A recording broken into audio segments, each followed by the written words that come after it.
sorry. Here's the part in this regression where we have problems with. Is remember I said that what we need to do is we are solving how much revenue we make. So for us equals V0, our intercept, plus V1, how much marketing times how much we do, plus V2, our price,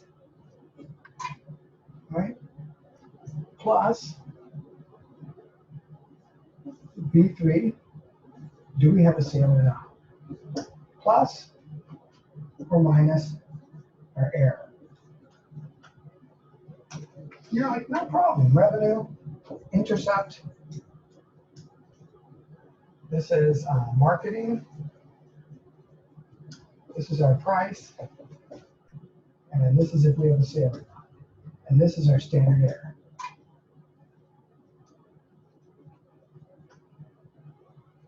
Here's where things get a little bit crazy mathematically.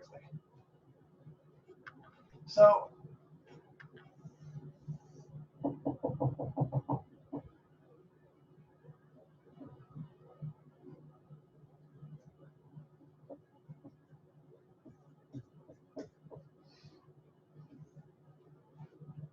see how easy this is to come up with V0, the intercept? Just straight dots right there. Can you see that? Pretty easy, right? Okay. Let's try that with this. Do we see that line? What do we do? Like that? Bend these lines? I mean, how do we come up with an intercept? Could we bend the lines just like anywhere, just randomly? Okay, put it there and we'll just make the lines fit. Here's the problem. Remember when we said that we need our lines to be linear, not curvilinear? If we start bending the lines, we're going to end up with some curvilinear stuff here. That's not good. So what do? These are where all those crazy calculations come in. 50, 60,000 calculations per slope. What we're trying to do is how we have all these dots in here. What we're trying to do is to get the best fit within all those data points that still fits in our error, that still fits in those things that is close, that tries to hold that same angle, and we're just adjusting a little bit within our data points. And we're trying to adjust them all to fit together to get a point in here to where we can say, okay, well, this line we can probably do it like that. This line we can probably do it like that. And this one right here, we understand that, but we're just going to lower it a little bit and start off like right here. And we can come up with a calculation. And based off of all those, and we have to calculate which one of these has a less error. After we calculate how all these slopes fit together 40,000 times, 40,000 different scenarios where all these slopes have different calculations, and then to see which one has the less error, the least squared. We can then figure out where that intercept is. So the intercepts, there's some issues with it. And so that's what causes a lot of the problems in this model. Okay, but what saves us is that standard error. It saves us. And if we do it right, our standard error is pretty small. So we got to make sure that Durbin-Watson's okay. Sometimes our p-values can be off too because we're adjusting these things and we really can't count on them, right? But we need to make sure that we can count on them. We need to make sure that this model is okay even after we're doing all these adjustments. So it creates some major issues here. And so when we start to get into multiple regression, we're not just doing one slope, we're doing multiple slopes. And we're adding an error in. What I want to do is I want to run it, put it together, and help you to wrap your heads around it. I want to help you to understand what's taking place here. Because believe it or not, you may be thinking like, well, you know, am I ever going to use this? It'll be used at your company, right? There'll be people working in the mailroom, people working in cubicles, and the people working in the offices, and the upper management and the executives are doing this. If you want to be part of that team, you better learn it, right? If you want to be in the mailroom and making coffee and chasing down that kind of stuff, right? What they call it, hop sing. Tell you to come in, hop for me, sing a song, get me some coffee. If you want to do that, no problem. Just fall asleep while I'm talking. If you actually want to start to build some stuff about yourself and get some skills, pay attention. Let me actually.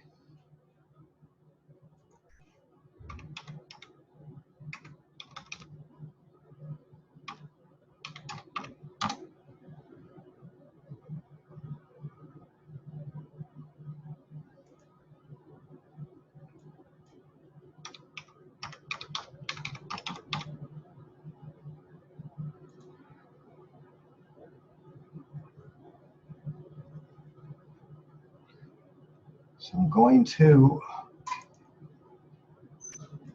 share my screen with you just to show you guys some stuff. Anyone ever hear of when you graduate, you're probably going to be looking for something called a job, a job. And when you're looking for a job, you're probably going to look at, okay, well, what can I do? So when we're looking at things like this, regression, that's what we're learning. Who uses it? Here's a job right here in Silicon Valley, right? Mountain View, right? It's probably somebody that works with Google or whatever. Maybe I'll ask Peter to see. But, and you look at the amount of jobs. Can you see this? Jasmine, give me a thumbs up if you can see that. Okay. So right here, we're looking at some of these jobs, and these are all analyst jobs, right? They're all jobs that have to do with regression. And when you start to look at it, you start to think, okay, I'm learning how to do this. Does it pay good? Those of you that are in engineering, you'll see that there's a lot of engineering. There's a lot of stuff in here as well that's financial and management, especially if you're planning on putting together budgets. And so if we just pick one out, I don't know, I have no idea what this is. White Plains, New York. I'm just picked it out for whatever reason. B2B. So you'd be doing regression. The average, that is low, 95,000. But probably because the market's down. 62,000, you would never take a job like that. But it's probably a smaller company. But if you look up here, it requires a bachelor's degree.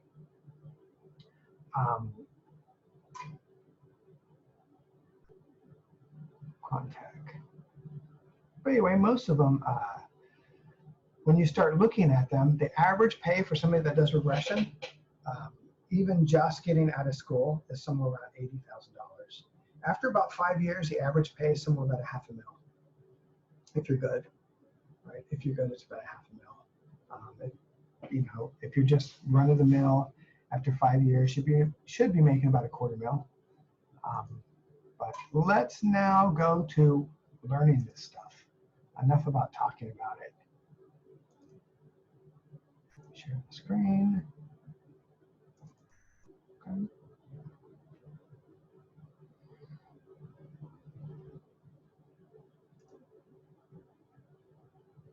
So, Mayuka, if you can see that, give me a thumbs up. Okay, good. So let's start looking at this. So now we're looking at slipper sales. This company here that produces slippers locally, and we're trying to figure out how much they should price, how much they should charge for their price, what they are. We're trying to put together a budget for them, and we're trying to do some cash flow statements. We're trying to show how much money they're going to make and how much money they should possibly lose, or what the cost is. And we're going to try to actually make this company make money. That's what the goal is here, right? We're managers. So let's actually do some forecasts here. This is our homework. We're actually looking at our actual homework. So I'm going to run a regression here, multiple regression. Y is our dependent variable, and that is our slipper sales. price advertising, oops. We need to do that again. Multiple regression. So it should, okay, there we go. 95%. This is our homework, so you guys can follow along if you want to.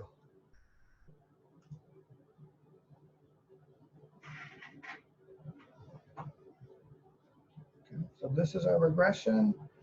It's formulating all the rest of this stuff. This computer's a little bit slow, so we're going to give it just a second.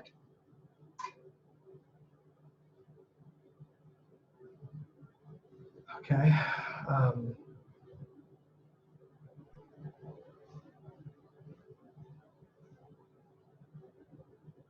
My computer's slower than yours, I guarantee it. So.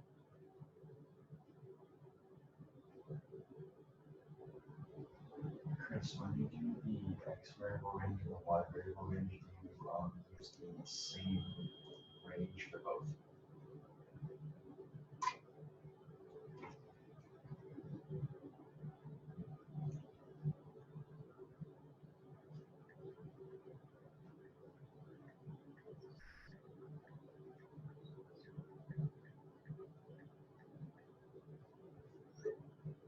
Sorry, just had a emergency text, but okay. So the Y variable range is slipper sales, and the X variable range is everything else, okay? And at the very bottom, you're going to put that 95% confidence interval. So when we're looking at this, our multiple R, again, is our correlation. How strongly related is price, advertising, and bulk sales related to slipper sales? And that's a correlation. And we see 94%. That's how strongly correlated they are. But this is the weird part.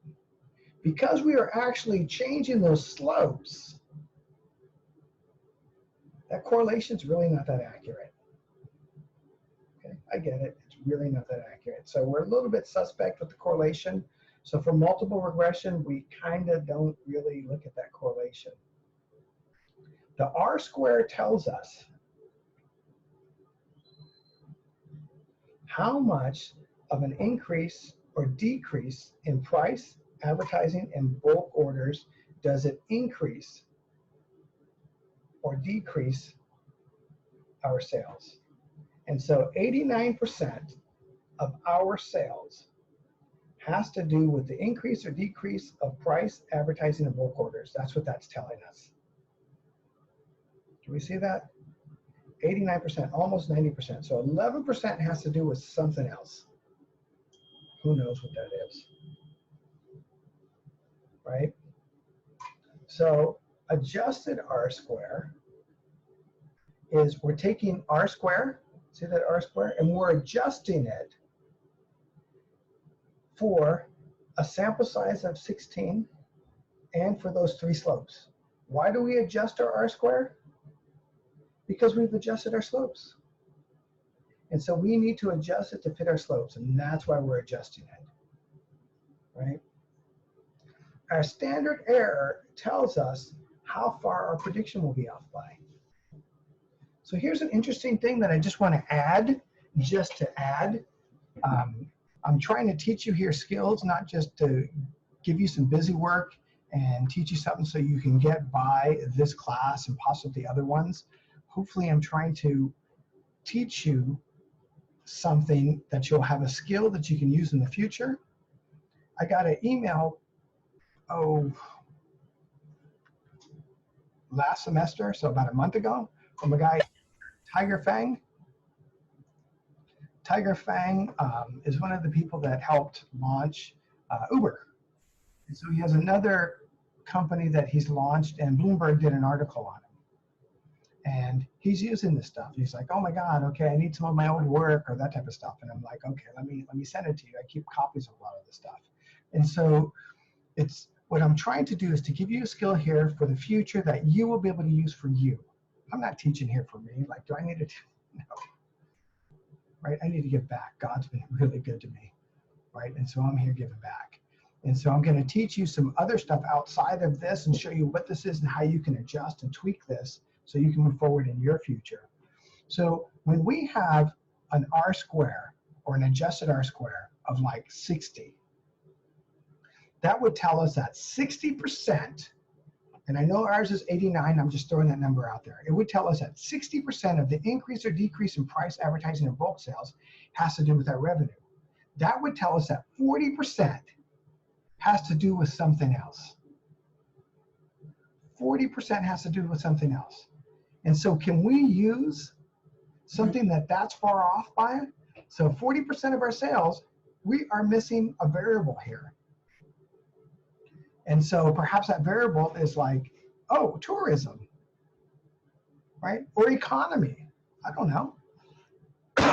And so when we're missing a variable and we're only at 60%, can we still use this model that's not that good, that's off by 40%? We can. What helps us is this standard error. That standard error will be higher, and it will tell us if we're making a budget how much to cushion our budget by.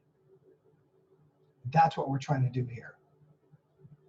That standard error will tell us, okay, well, you can make a budget for this and budget this amount, or this is what your money will be, but you need to cushion your budget by $23,000, $200,000. And that way we can use a model that's not that strong and still be able to use it because of the standard error. So the standard error is very important.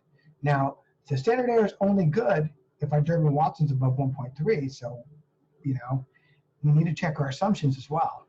So here, that's what this is telling us. Our standard error, whenever we solve for that y equals b0 plus b1 plus b2 plus b3 plus or minus, plus or minus, in this case, if it's in thousands, $23,000. And that's what that standard error tells us, how much that y is going to be off by. This tells us our observations. This right here, this ANOVA, and we've done ANOVAs before, our ANOVA tells us, do we even really have regression? Is this model any good? And so what we're saying is B1 equals B2 equals B3 equals 0. Our alternative, and I'll explain that in just a second. 1B does not equal 0. What this is saying right here, the null hypothesis, is that B1 equals B2, which equals B3, which equals 0, which means that you have 3 slopes, but unfortunately all the slopes equal 0, so none of them are slopes, so this whole regression model is no good. The alternative is telling us that at least one of them doesn't equal B. I'm not sure if that looks familiar, but that is similar to how we wrote our ANOVA hypothesis. At least one of them doesn't equal 0. And so with our Tukey-Kramer, it tells us how to figure out which one is different. Here we don't have the Tukey-Kramer. What we're going to have to do is we have a t-test for each one. So HO, B1 equals 0, H1, B1 does not equal 0.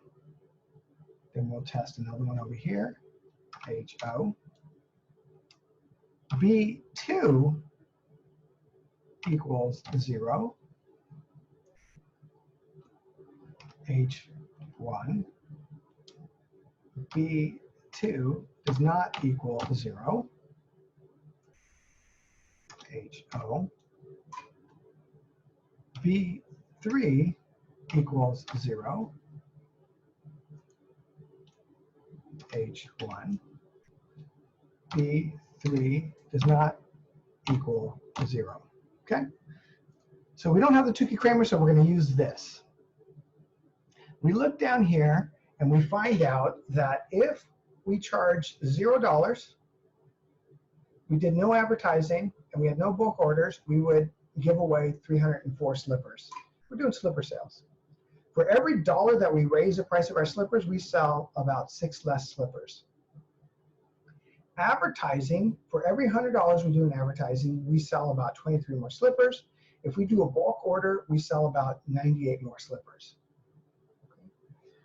Our intercept is off by roughly 56 slippers. So it tells us if everything else was 0, we'd sell 304 slippers, give or take 56. This t-stat right here tells us if we have a slope or not, that p-value. But the intercept doesn't have a slope because it's an intercept. This tells us, this 95%, 95% of the time our intercept's going to be anywhere there's a confidence interval.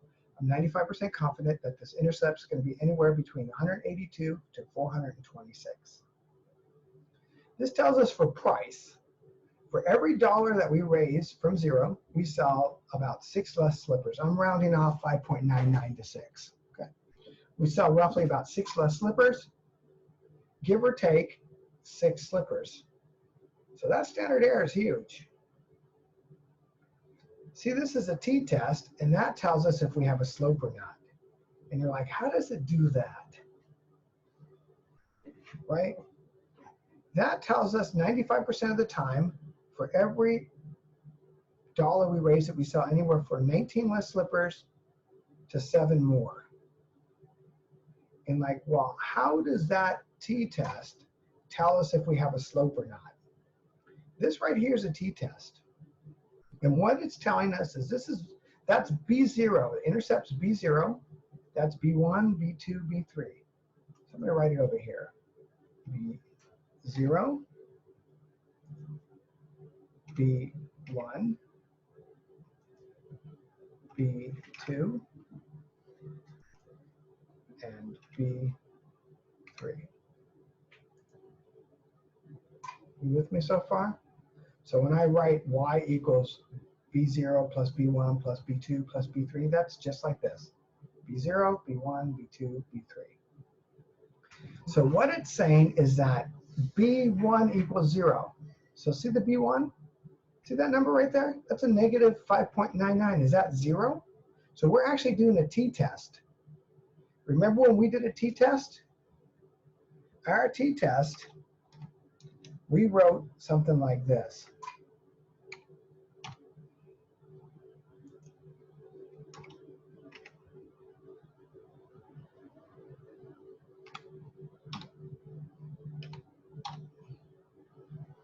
Where that average does not equal 0 for the steel file. And if our p-value is below our level of significance, so we had our level of significance was 0.05, I get it, and our p-value for that one, probability value, was above 0.05. I think it was 44 or something for that file. So in that case, we could not reject the null hypothesis, and what we said is that it was equal to 0. I understand that it was in that confidence interval, and it wasn't truly 0, but it was in that confidence interval of what we said 0 was. So what we're doing here now is we make a confidence interval, and we see price, and we say that B1 equals 0. So that's B1. See that number? We're saying that that number equals 0. So we have this huge confidence interval. We do a t-test on it, and see our p-value there? 0.34. So we have a level of significance,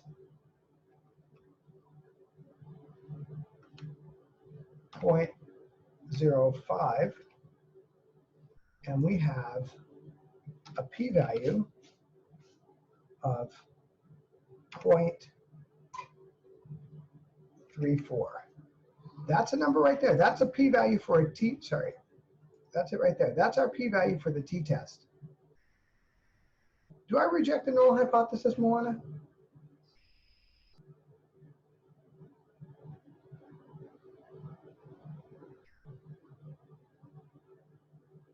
I guess so. So if the P is low, reject the null. If the p-value is below level of significance, reject the null hypothesis, always. Is that p-value below the level of significance? No, it's above.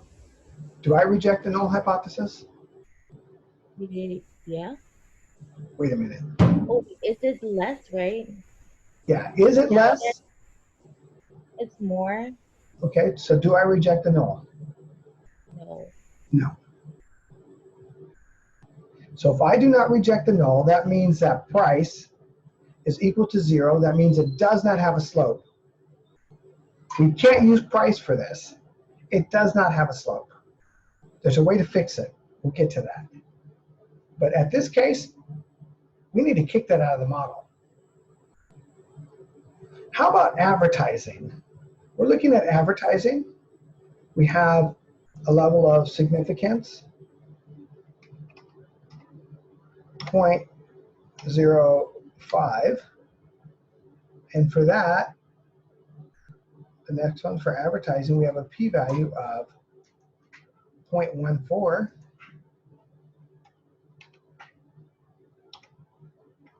What do I do, Edna? Edna, right to Edna, help us here. Reject the norm. Okay. Hannah's shaking her head there, and she's laughing at you. Why are you doing that, Hannah?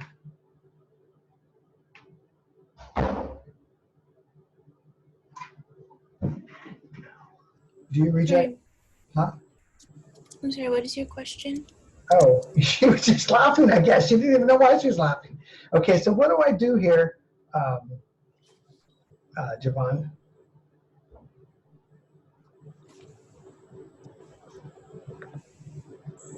I'm sorry, I don't know this question. Okay.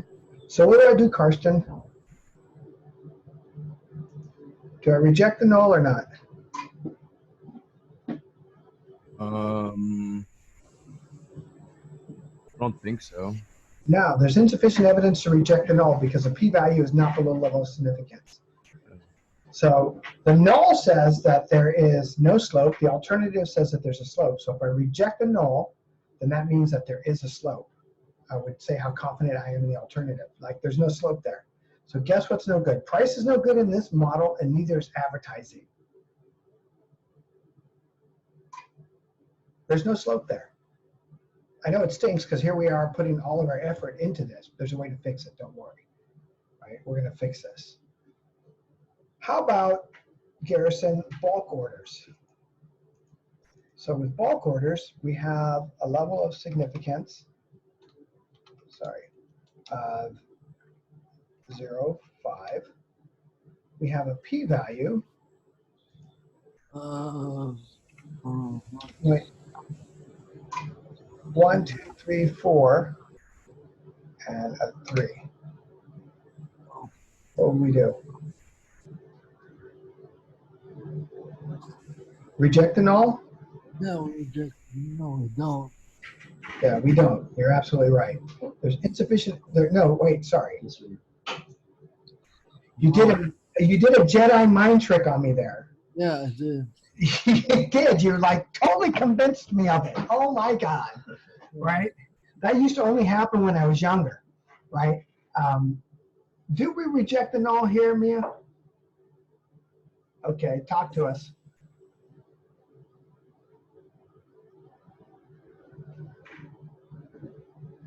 Does your mic work or no? Okay. Because it's lower than the significant. So there's significant evidence to reject the null hypothesis. We are 99.97% confident in the alternative.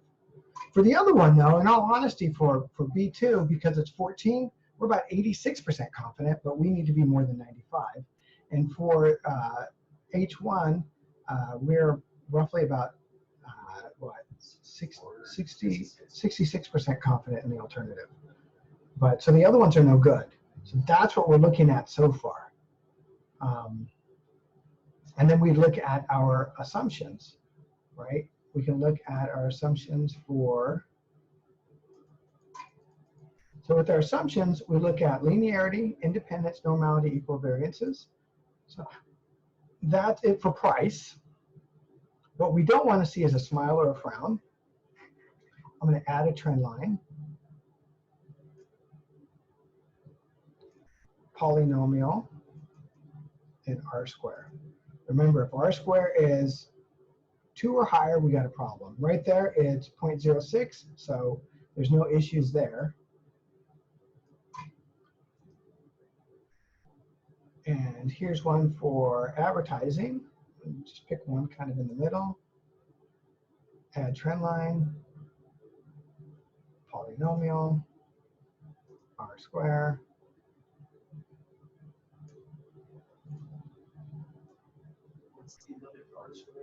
So 0.2 is a pattern. So believe it or not, there's a pattern there. I would have looked at that with my regular eyes and say no, but anything that's 20% or higher, there's actually a pattern there. Okay, so that one's no good. There's a pattern in advertising, which means that it's curvilinear, and it's easy to become curvilinear because we are changing those slopes, remember, in order to get that intercept. And so this is the one for bulk order, right? And so do we see this right here where all the lines are like this? Because that is it. For all intents and purposes, it's kind of called binomial or a yes or no. So either you have bulk orders or you don't, so there's no patterns to it, the data, right? It's a yes or no. So they're all here or all there. So some of you, when you ran your regression, if you highlighted the residual plot for this one, you probably had an error message because some of yours will have a hard time creating a graphic for this because your computer gets confused. But mine's an older computer and it's an older software, so sometimes it runs through. Okay, so we're looking at that. So linearity, we have problems with one of them, so we need to remove that. Independence, we're going to look at the Durbin-Watson. 1.3 is a number, we're 1.9, so our standard error is okay. So one, we have a curvilinear slope. One of our slopes is curvilinear, so we need to get rid of that. Right here, our standard error is okay. So normality, we need to check.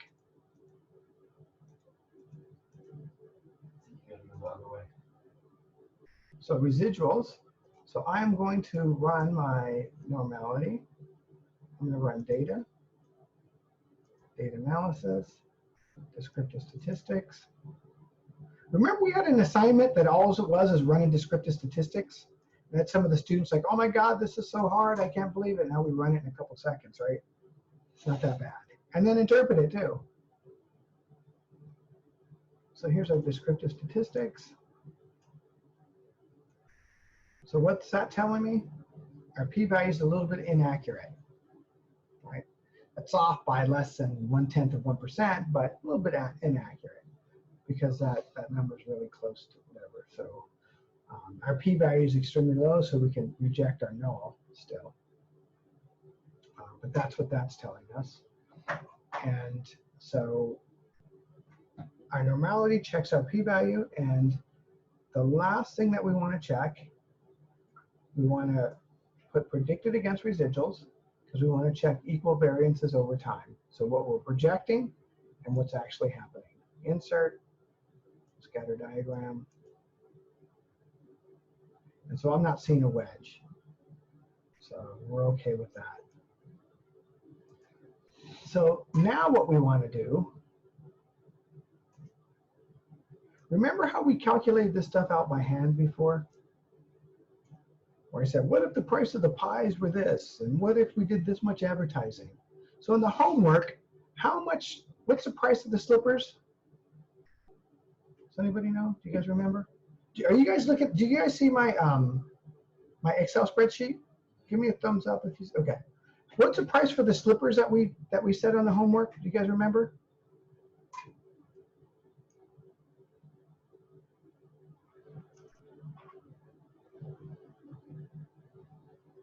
So the price for the slippers is $5. Advertising is 3.5, and we have a bulk order.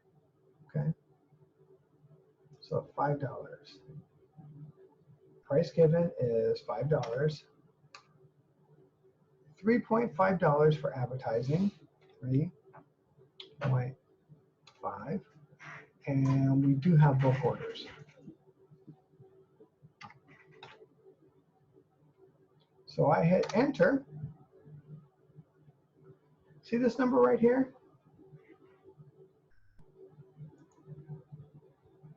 That's our predicted number. That's how many slippers we're going to sell. We are going to sell 456 slippers at $5. So this equals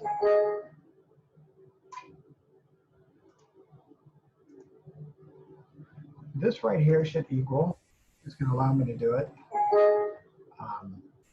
So what's 456 times $5?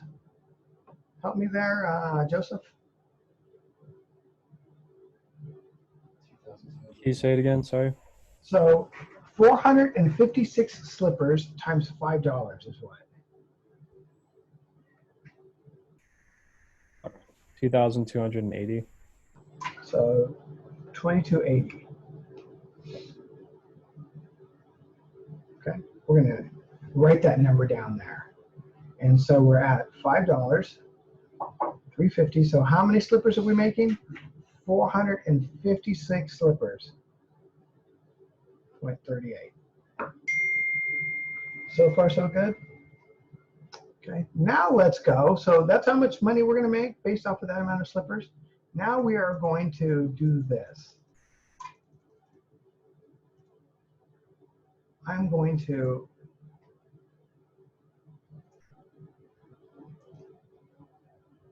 copy. I'm going to make a new sheet just because.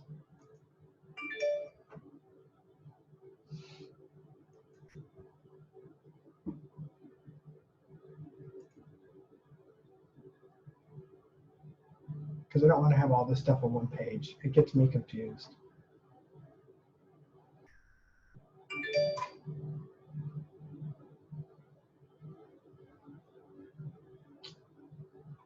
God, this thing runs so slow. Paste. Okay, I'm going to stop sharing. I'm going to share the new sheet with you guys.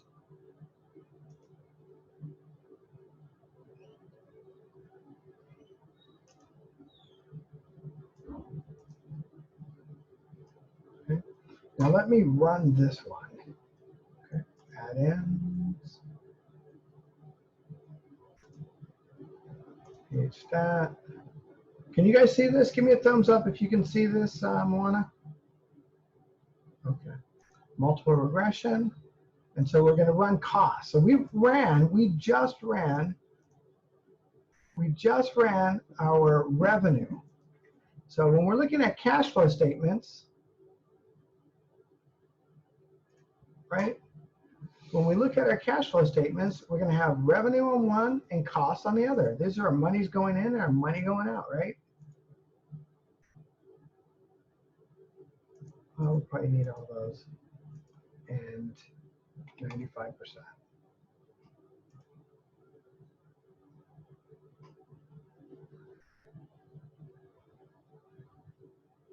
We can look at all the other stuff later, but this is the bulk of the thing what I want you to be able to see.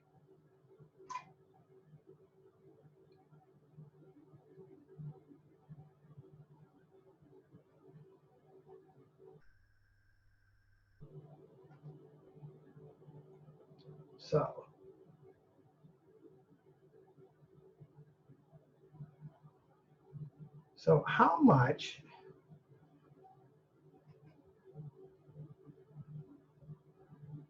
when we start to look at our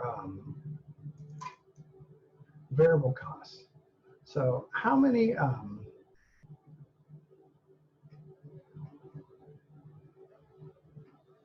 how much products are we going to be producing here? Do you remember? 456.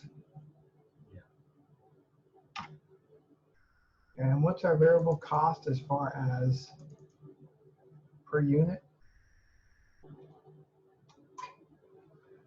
What that was, hang on a second. Let me go back to the assignment.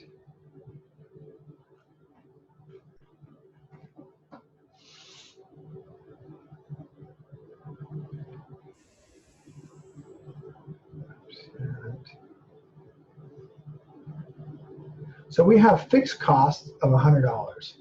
Okay. We're going to be speaking with Matt right now. Was that what it says in the? Yeah. Oh, 100. And so we hit enter. And so when we start looking at our costs, our predicted costs, they're way above that. So this right here is supposed to be $2,500. So our revenue was $2,200 and our costs are $2,500. So we are losing money here. So what are we going to do? So now what we have to do is we have to go back over to our other sheet and start seeing what happens if we raise the price, what happens if we do marketing. And then as those start to adjust, we see you on here, Matt. Give me just a second. Sure. So when we go back to our other one, let me stop sharing with that.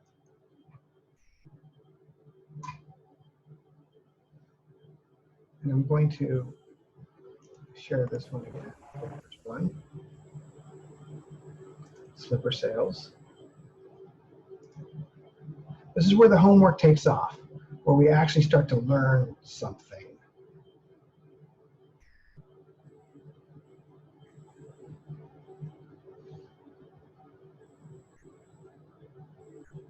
Okay, I don't know why that did that. Let me share the screen again.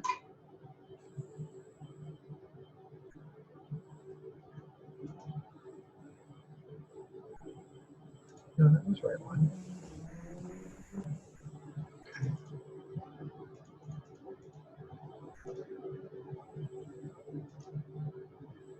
Okay.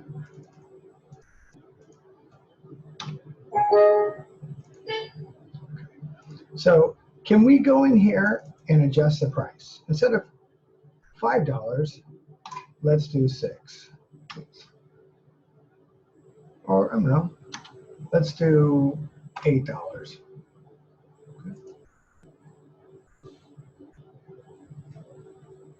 So now at $8, and let's do, I don't know, $450 worth of advertising. What do we got now? So now what we're going to do is we're going to sell 426. Last time we did 456, so we're going to sell less at $8. Moana, how much money do we make? So 426 at $8. Can you do those calculations for me? 462.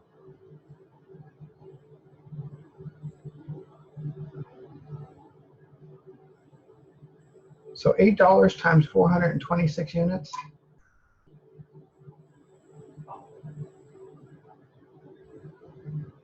It's 3,408. $3,408. And 426 units. Okay. So now let's go back to the other one because I'm trying to show you how this works. Okay.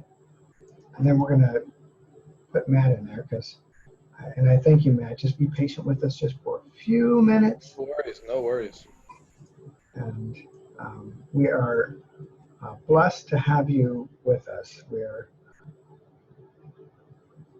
So now let's see what happens. Instead of 456, we're going to have 426 units. So our costs now go down to 2,000, predicted Y, 2464. So 2464, and we made $3,408. We're making roughly $1,000. We can go in there and figure out the numbers exactly, but this is what I'm trying to get you to see how to do. Is when you have a company and it's actually losing money, what can you do to go in to repair it? By adjusting the pricing, by adjusting the advertising. We're still at the variable cost. We know what that is per unit, but how do we fix that? Right? How do we fix that? And that's what this assignment's supposed to do, right? How to go in a company and fix that. Okay, so I'm going to stop this and I'm going to give Matt the floor. Hang on a second. Okay.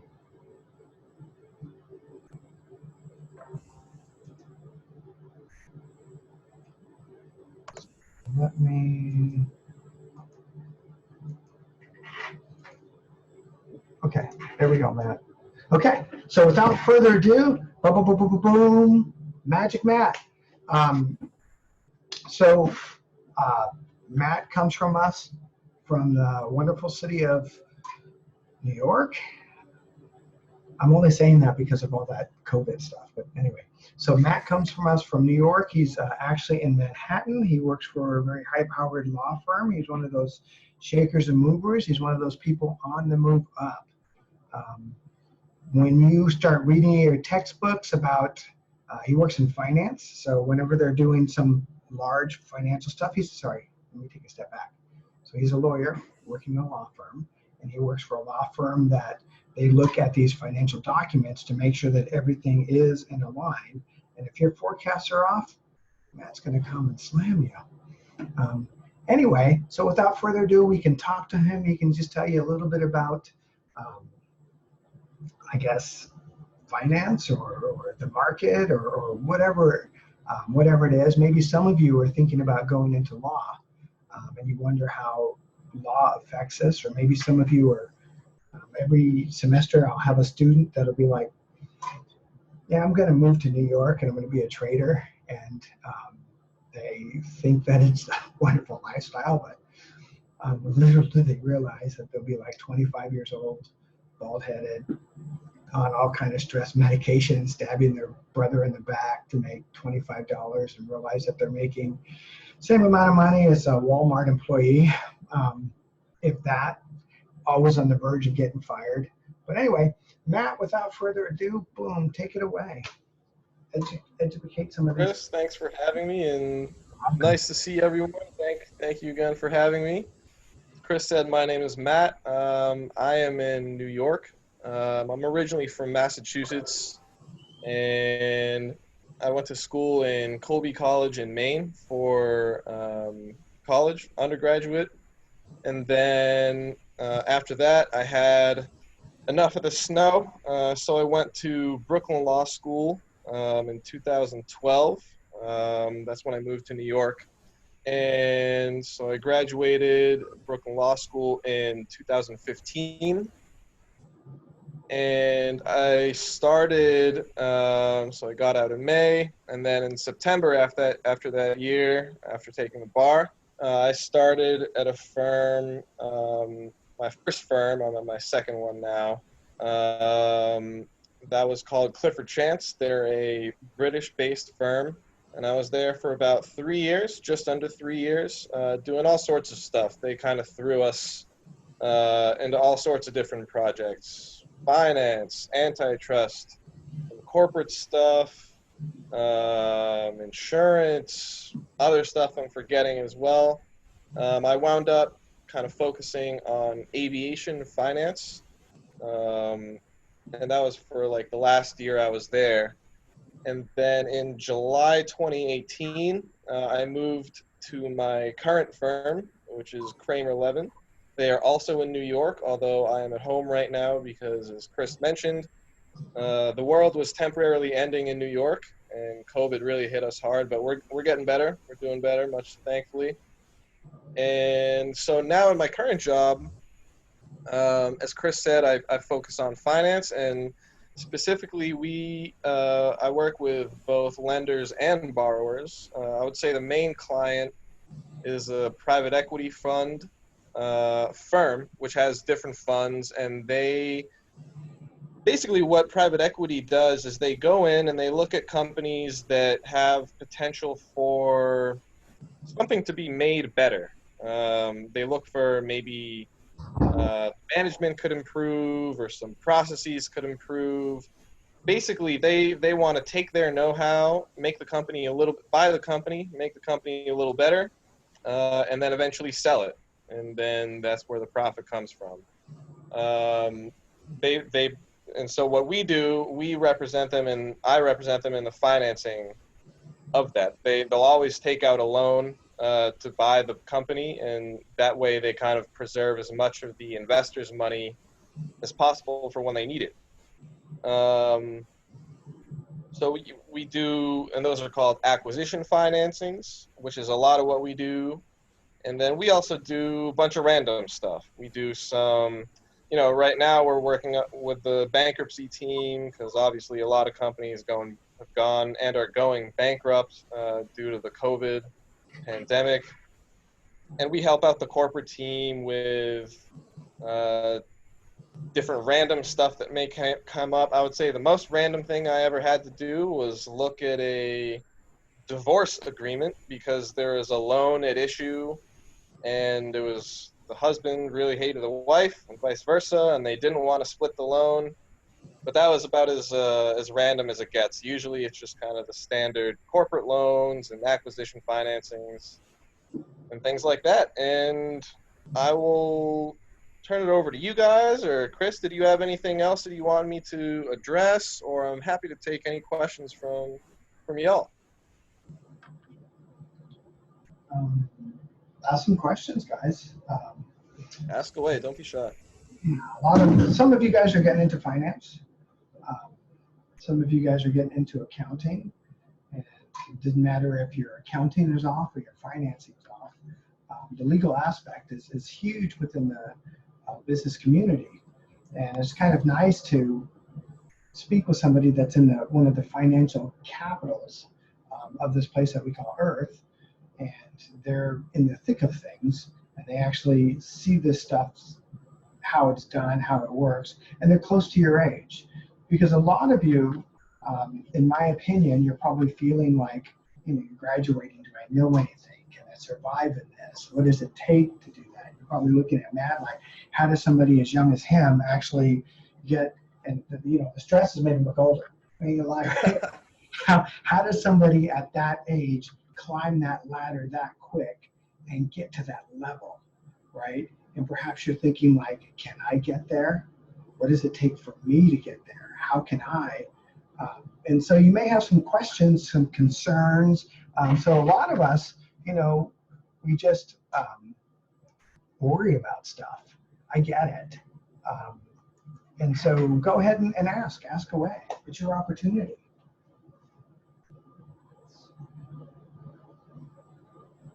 I have a question. So, like, in order to get a job, like right out of college, did you have to apply for internships before? Definitely. Good question. So right out of college, I took a paralegal job. So a lot of what people do before they go to law school, they become a paralegal for like a year or so, just to kind of check out the industry, the people in it, just kind of get a feel for it, see if they want to keep going. So that's what I did. I have to say one big regret is that throughout college, I did not do a whole lot of internships. I really didn't appreciate how important it was to, I would say, not only do an internship, but when you do an internship, I think there's two parts of it. One, there's the experience you get, but I think two, and sometimes this is often more important, it's the people you meet. So you can meet you know, and look, you're not going to be best friends with every boss you have or everyone you work with, and I can definitely tell you that's true for me. But the thing is that I think you always want to be thinking about growing your network of people, and not only just to know as many people as you can, but also to learn. You know, you learn from people's experiences, their stories. I think you can really only learn so much from, um, you know, like something written. Like I remember I used to kind of Google around and look at people's LinkedIn profiles, kind of see the trajectory their careers took, what they did first, what they did next, how they got to where they are. That's helpful, but it's not going to be anywhere near as valuable as speaking with someone and hearing it from them and connecting with them in person or over Zoom, as we're doing now. Um, but yeah, I would really encourage you guys to just do as much as you can. You know, you don't have to fill up your schedule like to the brim, but I do recommend um, always kind of having something going on. And of course, during school, you know, busy with school, so that's understandable. Um, but I do encourage you guys to go out there, do internships, meet people, network, because that's the way that you'll see how people take this paths that they get, and then learn from them how they did it. So definitely encourage that.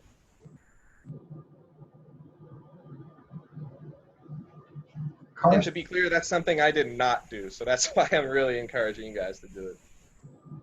Karsten, do you have a question?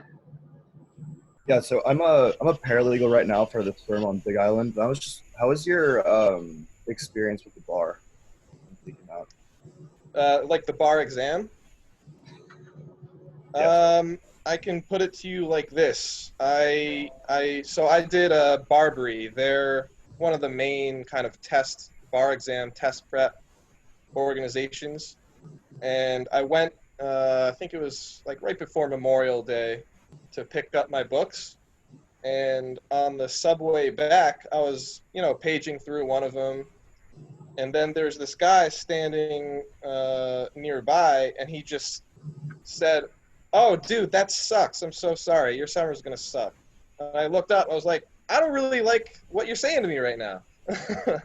But there's two things. One, he was right. The bar exam is not fun. But two, I took it, and now I'm at where I am now. And I think that's just kind of a metaphor for almost the law school experience in general, is that if you're willing to put in the work, good things can happen. And you know, I knew a bunch of people who they literally got the books for the bar, and they just decided not to do it because they just didn't feel like it. They didn't want to sacrifice a summer.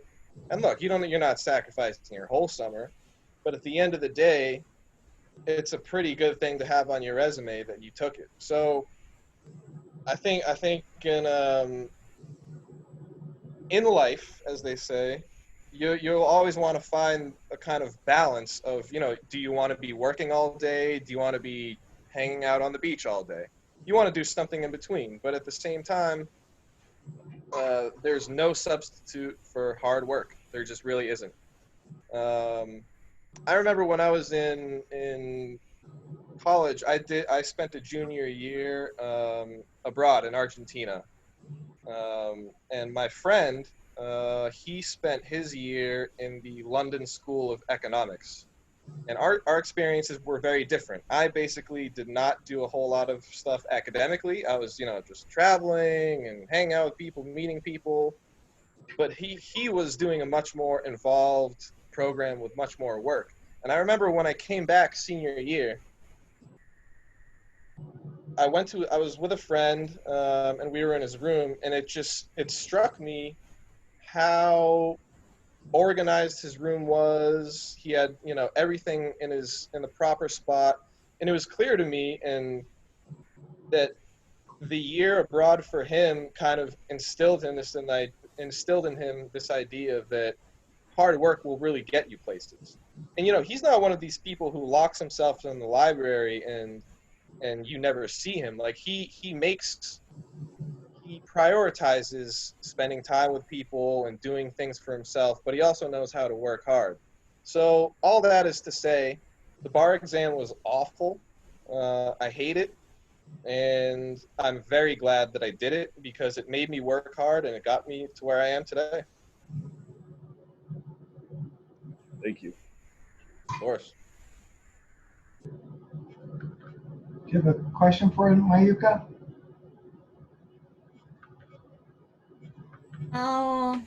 I think just general question. So, is there your motivation for your work? I'm sorry, I didn't catch that. So what is your motivation for your work? That's a really good question. What is my motivation?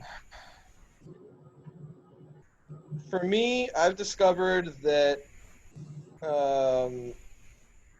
money is important, but it's not everything in life. So I, for a long time in school, was focused on getting the job that would pay the most, and that was it. I was really lucky to get a good job right out of law school, and I'm extremely grateful for that and the job that I have now. It's getting to the point where I am seeking some more balance. The motivation in terms of, you know, I think motivation is also at some point for me is just to keep growing as a person and not sacrifice things that I know are important for things that I know are not important. I see a lot of people who I started with in the law firm, they get sucked into this idea of just you always have to be trying to make as much money as possible and trying to be as successful as possible. I think success is something that you define for yourself. For me, I want to live a success for me would be a balanced life, one where I have a good job, and let's just start with the priorities. Success is, you know, I have a good family life, friends, and then, you know, job, community, spiritual aspect, hobbies. That would be a successful life for me, is to have a balanced life like that. For a long time, I had very, very little balance. And it was recently, maybe within the last year or two, where my number one motivation in life was to achieve more balance. I think I'm doing a little bit better with it now, but it's the ongoing thing, and it'll be like that for my whole life. That's cool. Yeah, me too. I agree. Thank you. Of course. Do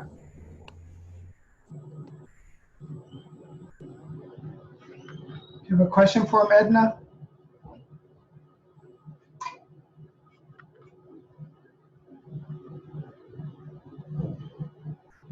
How about you, Susanna? Do you have a question? Do you have a mic? Yeah. Oh. So, if you weren't a lawyer, what would you have become?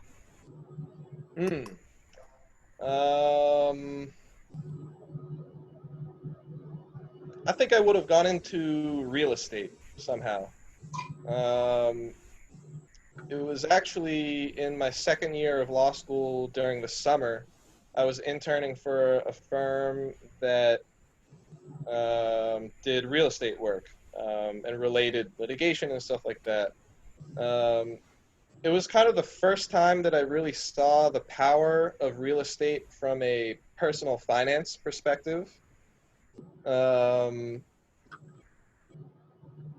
It was kind of my first introduction to it, and then I kind of, you know, didn't really come back to it, and it was only recently again where I started reading some blogs and some stuff online, and it's something that I really want to do for myself personally. Um, it'll take time to, you know, get to a point where I know where I want to live and how to invest, and there's a lot to learn, but I think I would have gone into real estate. Interesting. Thank you. Of course. Do you have a question, Sarah? No, I'm okay. Thank you. How about you, Natalie?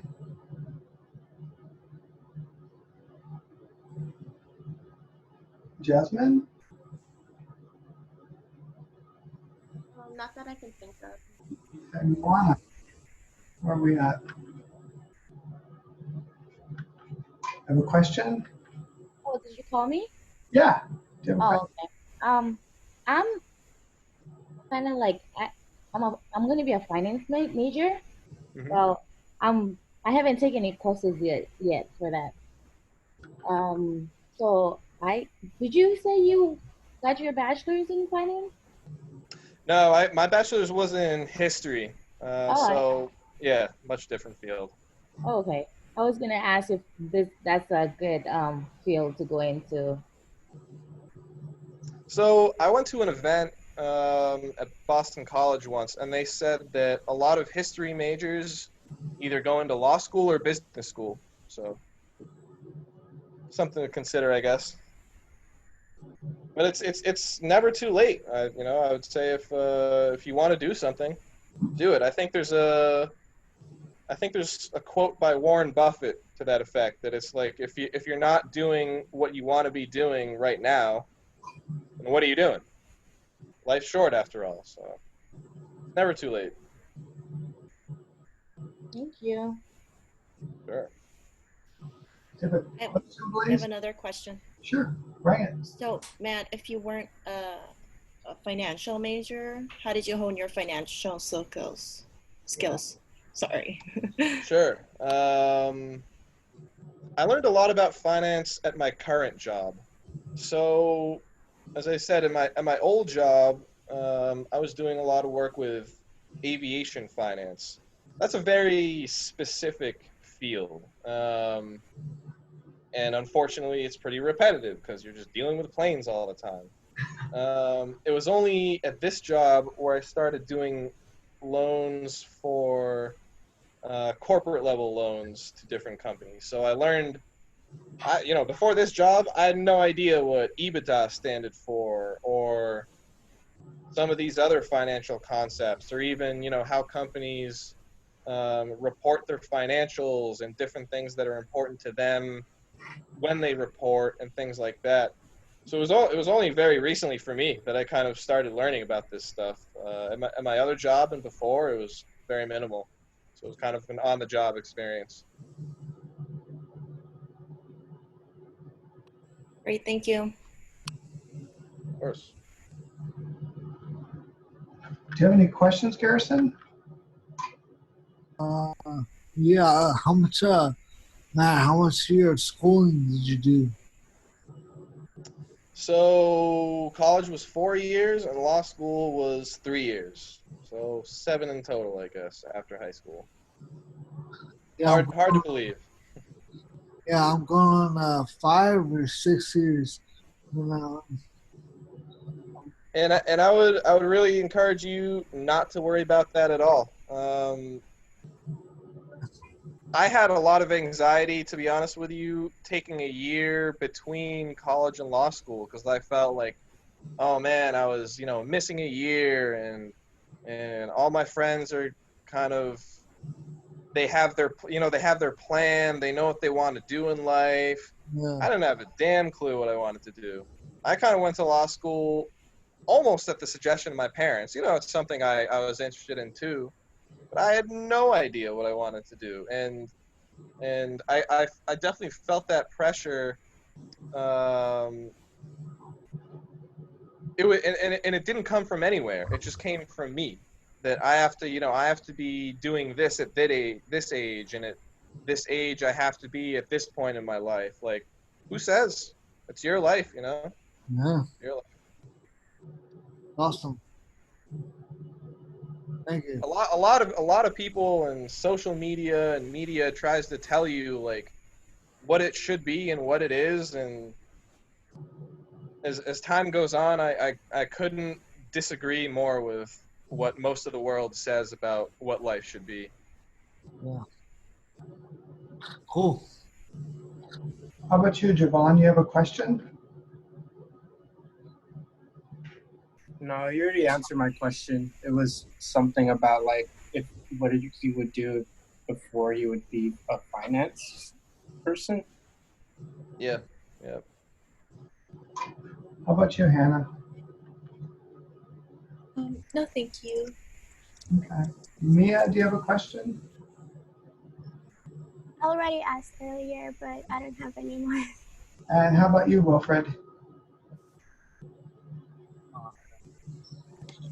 And Kiera?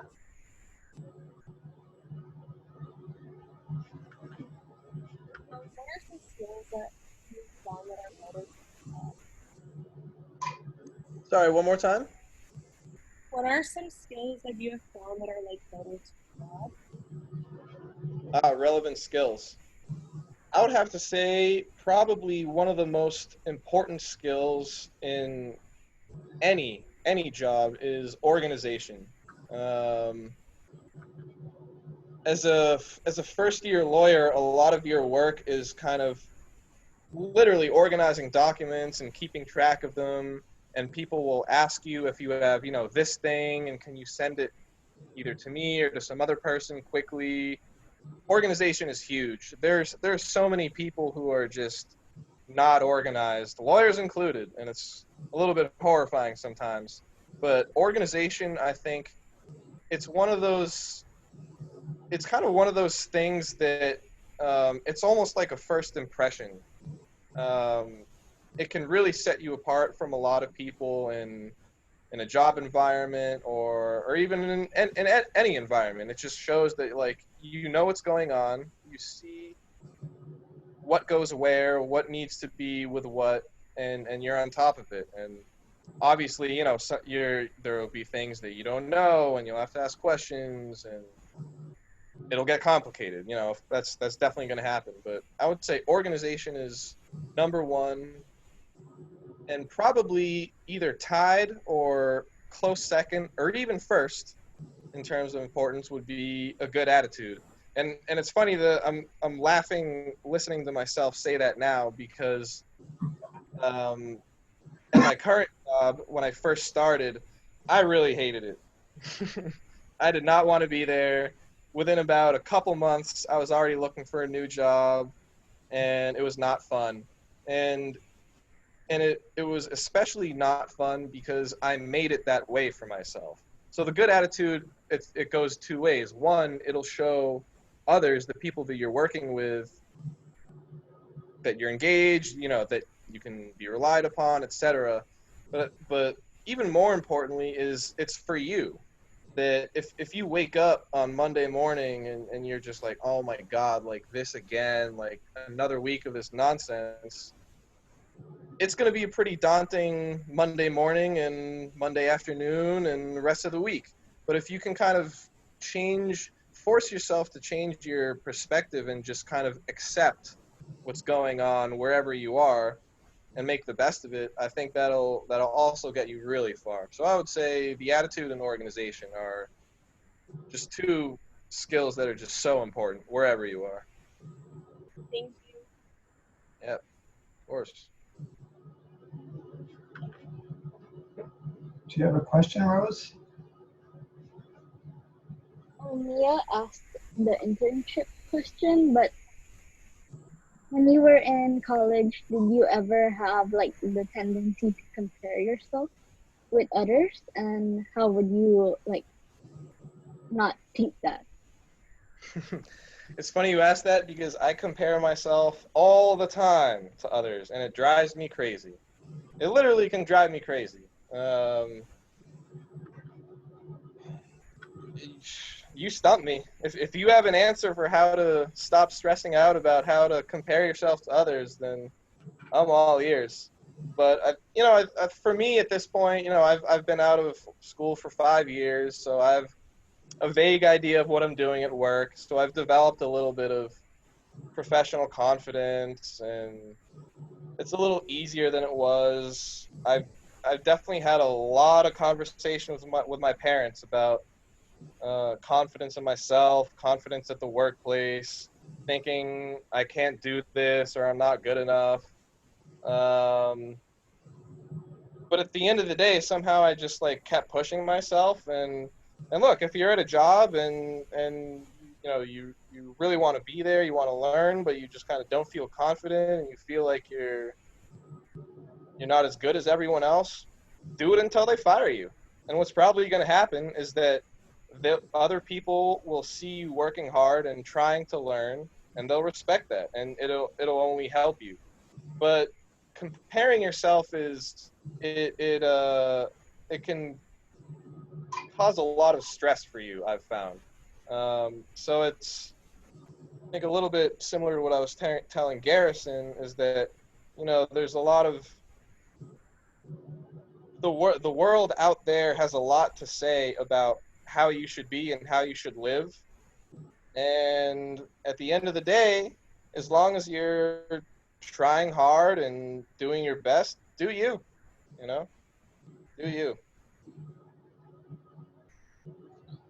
Do you have any questions, Blaze?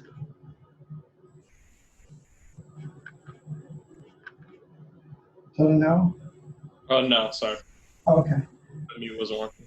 How about you, Kim? I don't have any questions at the moment. Javon, I see you. How about you, Asia? I'm good. Melissa? I'm doing okay, thank you. How about you, Kelly? No questions. Okay. And I brought Matt on, that way you guys can actually speak with somebody that's a professional, somebody that's actually in the work world is what I'll call it. Somebody that's just a few years older than you and is actually thriving in this, I'm going to say, world that seems like it's turning upside down right now, where a lot of people are unsure, even professionals and people who claimed to know answers. A lot of people right now are in dismay, confused, don't know what direction to go in, and yet you still have some people that are thriving within this type of environment.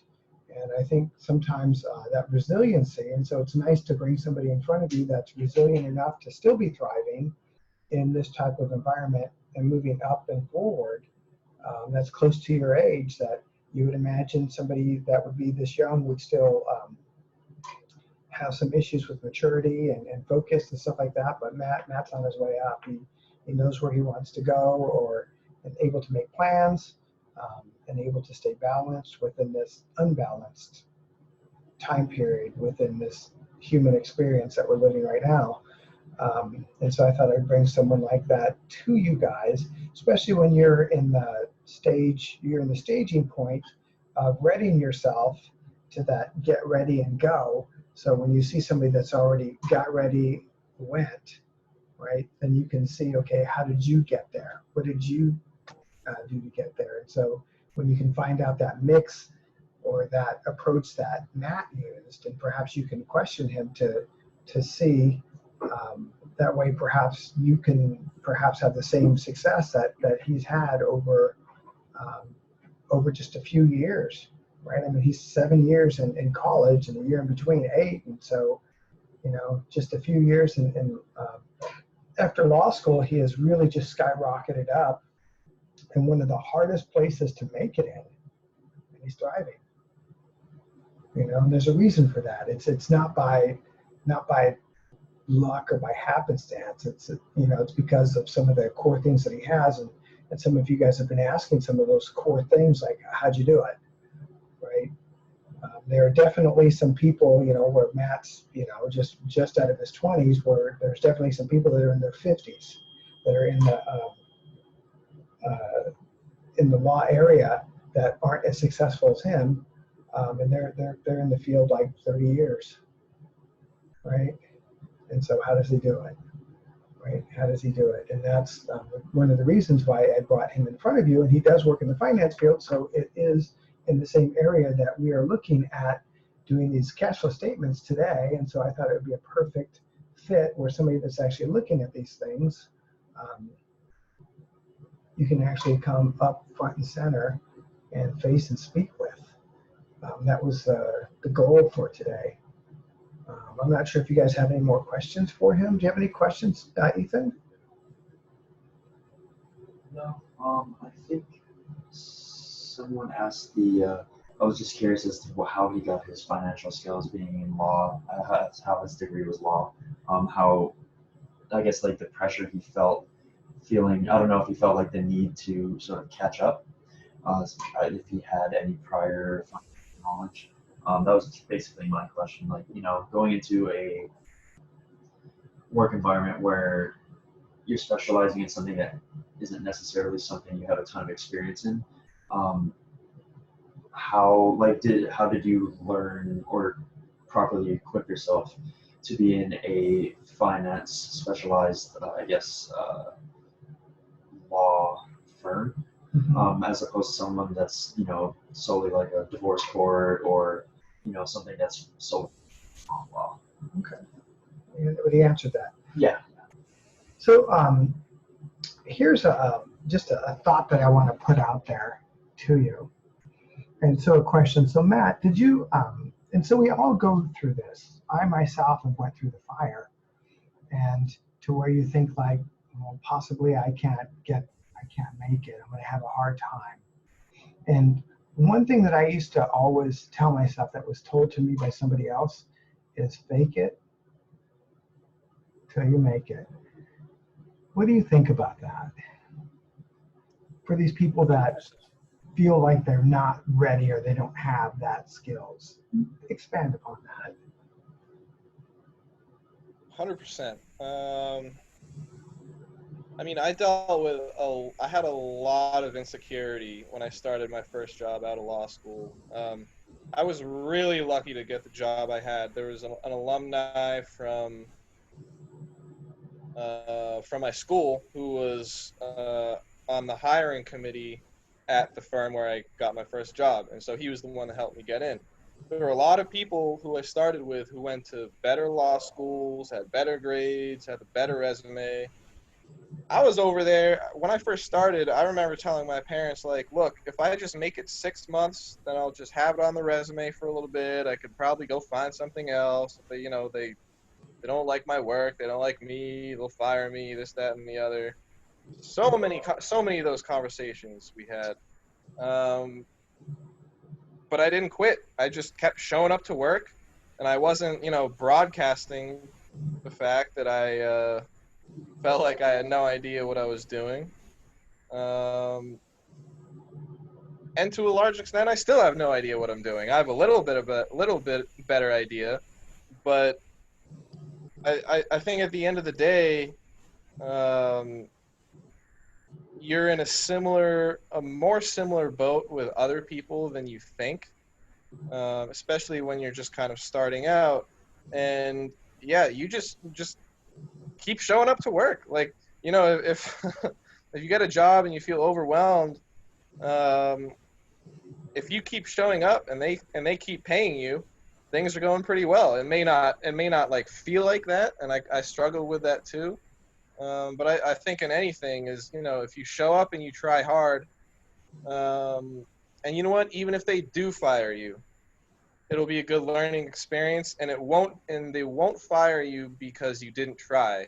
It'll be for something else. And I think, and this it's such a rarity that really happens, that someone really applies themselves and it just doesn't work like that. So I think fake it till you make it has to be one of like the all-time greatest sayings ever, because it's just so applicable. It really is.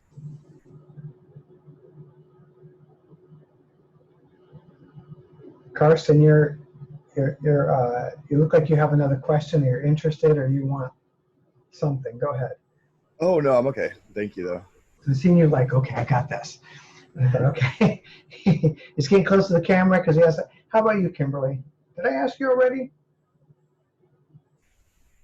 I have no questions Are you sure you don't have something that's burning inside? I see that look. at the moment. Okay. Natalie? I don't have any questions right now. Mia? Something? So you said that you're like faking it till you're making it. So does that mean that you're constantly still learning at your workplace? Like to be like more expert every day? Learning is someone once told me a phrase that I really like. You're either green and growing, or you're ripe and rotting. Always learning. Every day to the day I die, I'll be learning. And I think the people who say that they have nothing more to learn or that they're done learning should really watch out for those people, because there's something wrong there. Always learning. Thank you. And so here's another question that I just want to, and so a lot of people don't realize this, but like myself, have I made mistakes? A ton. I am an accumulation. The way that I think, the way that I process, the way that I do things is an accumulation from every mistake that I've ever made in my entire life. And the reason why I'm cautious is because I made a mistake here. The reason why I do it like this is because I made a mistake like that. But I am an accumulation of every mistake that I've ever made in my entire life.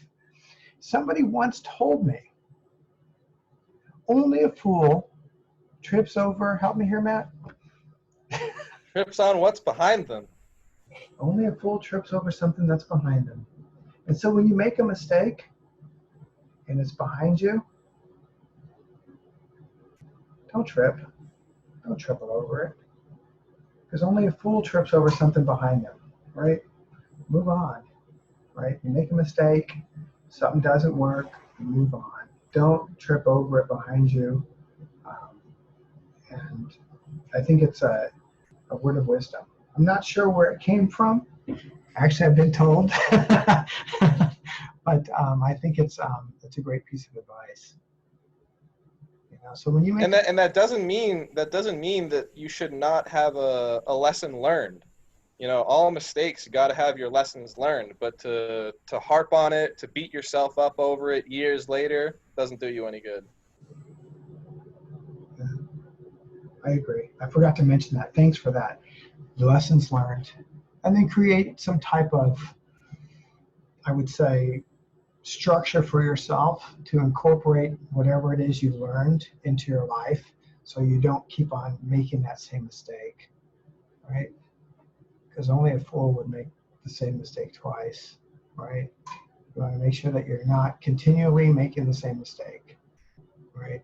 And so maybe incorporate something structurally into your life to where it would help you to not make that mistake, or to operate in an environment where that mistake's made a lot and where it doesn't affect you, is the way that I'd probably put that. I don't know if that makes sense. I know it seems like a weird concept, you know, to most of you, like, well, why would you go in an environment where they make mistakes like that? I know it just seems counterintuitive, but for me it works, right? Susanna, you have another question?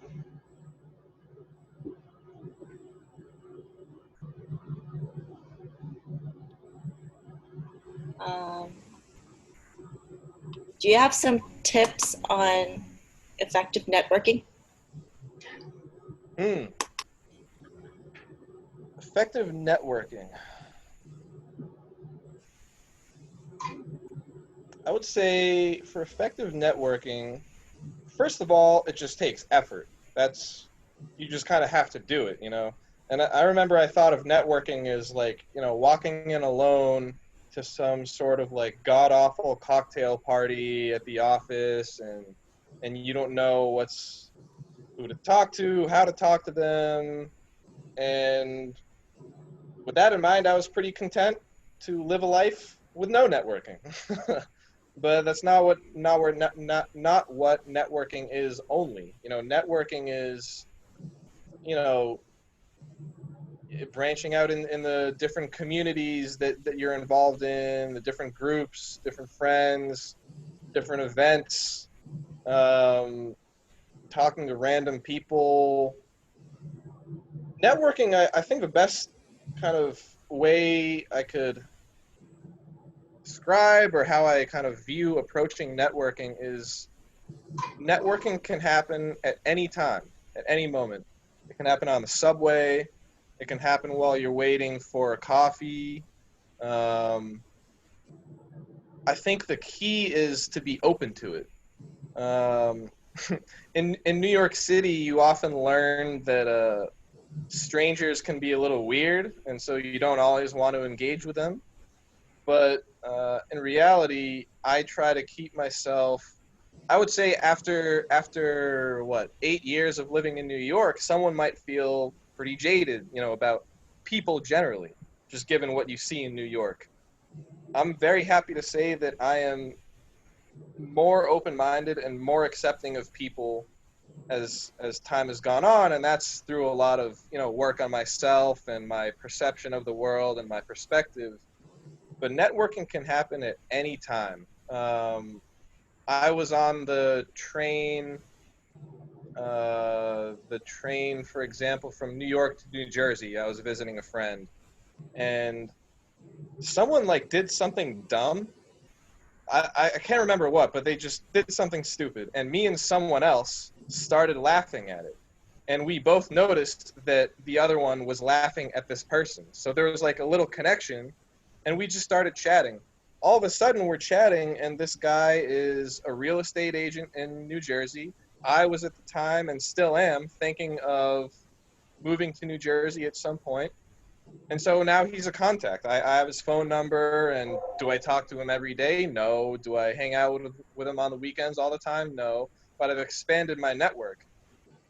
And not only that, I've expanded my network to include him, but I've expanded my network to potentially tap into his network. So he might not know the perfect apartment to rent or something, but he might know someone who knows. That's really the power of networking, is that eventually you just kind of keep you can kind of keep going down this line of connection. You know, I met him, and then he knows someone who introduced me to someone else, and eventually that can get you places, a job, an apartment, all sorts of different things. So networking, I would say, is just kind of, it's almost like a mindset. It's all the time. You can just be open to it. That was really helpful. Thank you. Sure.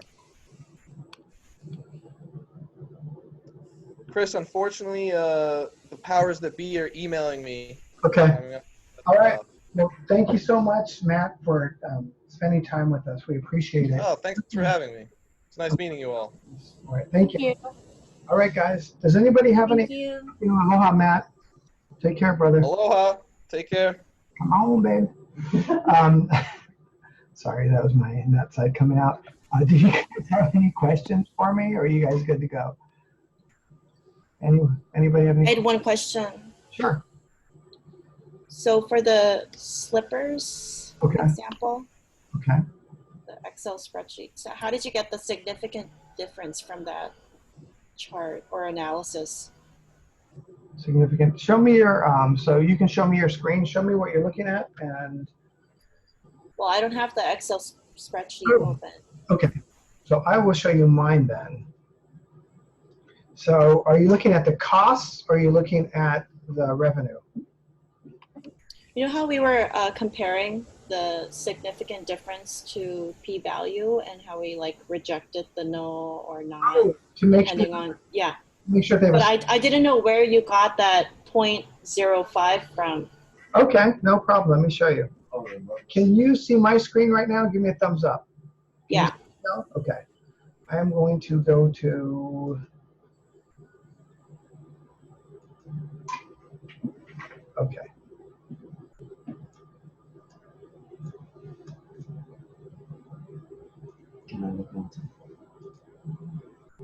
So what we're looking at is for each one of those, we are saying that, see this right here? We're saying that B1 equals 0 because B is a beta and beta is a slope. So B1 is price. And so we're saying that price equals 0. That means that there's no slope. As price goes up or down, sales does not go up or down. It doesn't affect it at all. So we're saying that there's no slope to it, that when it goes one way or another, it doesn't affect it. And so what we're looking at is that number right there. We're saying that 5.996 slippers for every time you raise $1, that number is close enough to 0 where it's 0 and there's really no slope there. And so our hypothesis would be that B, because that's B1, B0 is intercept, B1 equals 0, which means that 599 is really 0 out of all the numbers that it could be. And so we're going to run a t-test. And do we see that p-value right there? If we keep on going down, we have standard error, 6.1. The next one is 0.97. That's our t-stat. We can take the t-stat and get a p-value from it. That p-value right there, 0.34, that is the p-value for that test. So what we have to remember is it's the level of significance of 0.5, and our p-value is 0.34. So 34 is not below 0.5. So we cannot reject the null. Yeah, I understand that part, but how did you get the 0.05 Oh. looking at this Excel spreadsheet? How would I know it's 0.5? So things. One, when I ran the test, it was 0.5, but also when I see right next to it, see the confidence interval, 95%? If it's 95% the same, if my confidence level is 95%, my level of significantly different would have to be 5%? Yeah, 5%. Oh, gotcha. 95% is the same. The amount difference would be 5%. So it's a 95% confidence interval that gives us the upper and lower. That's also another hint right there of just looking at this chart. But you would also know because I ran it at 95. Thank you. Okay, no problem. More questions? Anyone else have questions? You see how we can derive like our profit based off of these numbers, where we can look at what our costs are and what our revenue is and actually try to calculate out profit or loss. So these are our cash flow statements. And so the whole idea of this is to be able to fix a company. That's what Matt does. They go in there, they fix a company, they build up the numbers and sell it and actually make money off of it. Raise clients, that's what they do. Right? More questions? Are we good? Can I visit your office tomorrow? Come on in. I'll be here. So in the morning time, I'll have 2 other people here, so come on in the morning. Okay. Okay. I'll see you in the morning. Any questions for me, Rose? For the confidence interval estimate, how do you like put the given value of each? Like, is it from the document or do you test it out? The given value for the confidence interval? Yeah. How do they calculate it, or tell me what you're thinking so I know how to. When you first like get the sheet, it would say 0, 0, 0. So how would you input values from it? For the confidence interval? Mm-hmm. No, the sheet. Okay. It says price given value, advertising given value, and bulk order value. Where did you get those numbers from? So if you look at the homework, let me show you. Hang on a second. Let me show you the homework. Okay, can you see my page? Give me a thumbs up. Okay. Do we see right here at the top where it says right here? Mm-hmm. Prediction interval, estimate when the price is $5, advertising is 3.5, and bulk sales. Yeah, what is the bulk sales number? So 1, yes, is bulk sales. 0, no bulk sales. So it's either a yes or no. And when we go down to the next one below that, and the way that you derive at how many items you're going to sell is so based off of $5, it tells you that we are going to sell, what was it, 456 units? So then you'd plug that into the cost, 456 units, or 450 units, whatever it is, right? And so materials and labor, right, in this, $100 increments, right? And so we just simply plug in our fixed costs as well. So what is our fixed cost per unit? And based off of that, we'd be able to estimate how much our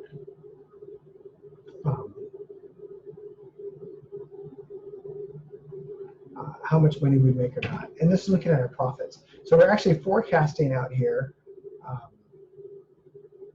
our cash flow statements, the money coming in and the money going out, right? And based off of the difference of those is our profit. And so what we're trying to do here now is to be looking at a company that's obviously going to lose money. And how do we fix this? And that's the whole idea of this assignment. Not just to, and I get it, we're trying to learn how to forecast out this money. And we want to make sure that these forecasts are actually accurate. And after looking at them, we want to actually fix this company. And that's what this assignment's about, is how do you go in and manage a company? That's what we're looking at. How do you manage a company? How do we adjust the price? How do we adjust how much stuff we're selling? How do we adjust all that? How much we're going to do marketing? And based off of that, what's the results? Right? Do we keep our job, or is everybody going home unemployed? Okay. I know that was a long answer, so I apologize for that. Did that answer your question? Yes, thank you. How about you, Susanna Banana? You okay? I was gonna ask you to go over the hat sales example again tomorrow. The hat sales? Yeah. Okay. No problem. Do that. Come on in, and like I said, we're going to have 3 people, so you make number 3. We'll have 3 people that come in the morning. And as soon as you come in, we'll go over some of the stuff and learn some of this stuff. Do you see some useful tools here for you in the future? Yeah. Yeah. What time should I go? So I think they're all going to come right around 9 o'clock. Okay. Right? Ethan, about 9? I was going to come same time as regular class. Yeah. I figured that's when you probably would come in. I think Cartman's coming right around 9 o'clock too as well, because both of them have something later on to do in the day. But so right around 9 o'clock, that way we can get in early, finish, get the heck out of there. Okay, sounds good. Right on. Okay, I will see you tomorrow. Okay, thank you. Do you have any questions for me, Caitlin, or you're good? Caitlin? Okay. All right, I'm going to end this. I will see you tomorrow, Susanna. Have a wonderful day. Bye. All right, bye.